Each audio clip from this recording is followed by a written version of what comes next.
बाद औज़ बिल्लाहि मिनश शैतानिर रजीम बिस्मिल्लाहिर्रहमानिर्रहीम। जनाब कदर मोहतरम असातिज़ा कराम और मेरे भाई बहनों, अस्सलामु अलैकुम।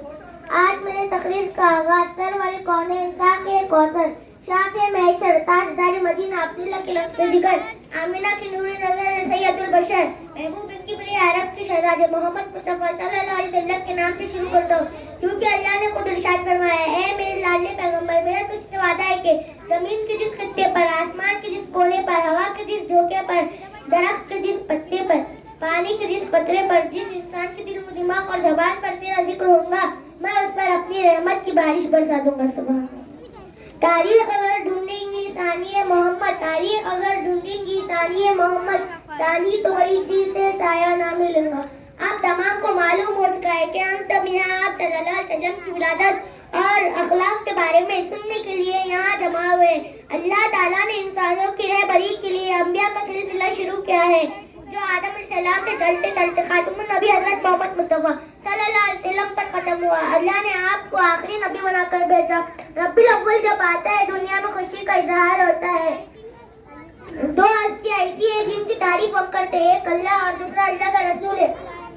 आप सल्लल्लाहु अलैहि वसल्लम की पैदाइश 12 रब्बिल अव्वल बरोज़ पीर सुबह सादिक के वक्त 22 अप्रैल 571 ईस्वी में विलादत हुई थी। ये दिन इस्लामी तारीख में सबसे अजीम खुशी का दिन माना जाता है और ईद उल मिलाद नबी के नाम से जाना जाता है।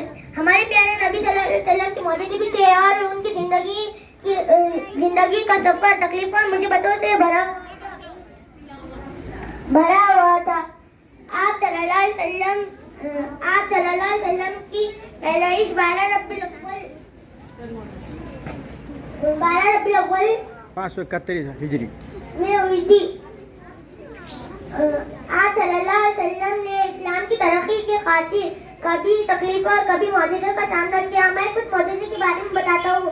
दरख्तों और जानवरों ने जिनको सजदे किए, कंकड़ और पत्थरों ने जिन्हें सलाम किया, जिनके अदना इशारों पर चांद दो टुकड़े हुआ, जिनकी ख्वाहिश पर डूबा हुआ सूरज पलट आया, जिनके पाकीज़ा उंगलियों से पानी के चश्मे जारी हुए, जिनकी लुआबे दहन से लोगों को बीमारी से शिफा मिली।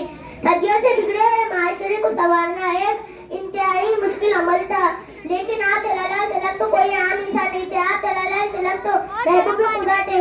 एक वाक़या सुनाता हूँ। जब आप सल्लल्लाहु अलैहि वसल्लम ताइफ के सफर में वहाँ के लोगों को इस्लाम के बारे में बताने लगे, तो वहाँ के लोगों ने आप सल्लल्लाहु अलैहि वसल्लम का मजाक उड़ाया और बदमाश लड़कों के पीछे लगा दिया। वो लड़के आप सल्लल्लाहु अलैहि वसल्लम पर पत्थर फेंकते, जिससे आप सल्लल्लाहु अलैहि वसल्लम की जूतियाँ खून से भर गई। आप सल्लल्लाहु अलैहि वसल्लम के साथ आप सल्लल्लाहु अलैहि वसल्लम के गुलाम ज़ैद बिन हारिसा भी थे। आप सल्लल्लाहु अलैहि वसल्लम अंगूर के बाग में गए और अंगूर की बेलों के नीचे बैठ गए। यह है बाग का मालिक देख रहा था, वो भी मुशरिक था लेकिन हमदर्द था। उसने आप सल्लल्लाहु अलैहि वसल्लम को अंगूर के खोशे अपने गुलाम के हाथ में भिजवाई। आप सल्लल्लाहु अलैहि वसल्लम ने नोश फरमाया और वहाँ से निकले। रास्ते में ज़ैद रज़ियल्लाहु ताला अन्हु ने कहा, या रसूल अल्लाह, आप इन लोगों के लिए बददुआएं क्यों नहीं कर देते? प्यारे रसूल सल्लल्लाहु अलैहि वसल्लम ने जवाब दिया, मुझे अल्लाह ने रहीम और रऊफ का खिताब दिया है। मैं दुनिया में रहमतुल लिल आलमीन बनकर आया हूँ। मैं कैसी बद्दुआ करूँ? ये थे हमारे आका के अखलाक। गलती करने वाले को भी माफ और दरगुजर करते थे। मैं अपनी तकरीर इस शेर पर खत्म करना चाहता हूँ। अर्श का चिराग है, मैं उनके कदमों की धूल हूँ। तो अर्श का चिराग है, मैं उनके कदमों की धूल हूँ। ए जिंदगी गवाह रहना, मैं भी गुलाम रसूल हूँ। शाबाश शाबाश शाबाश बहुत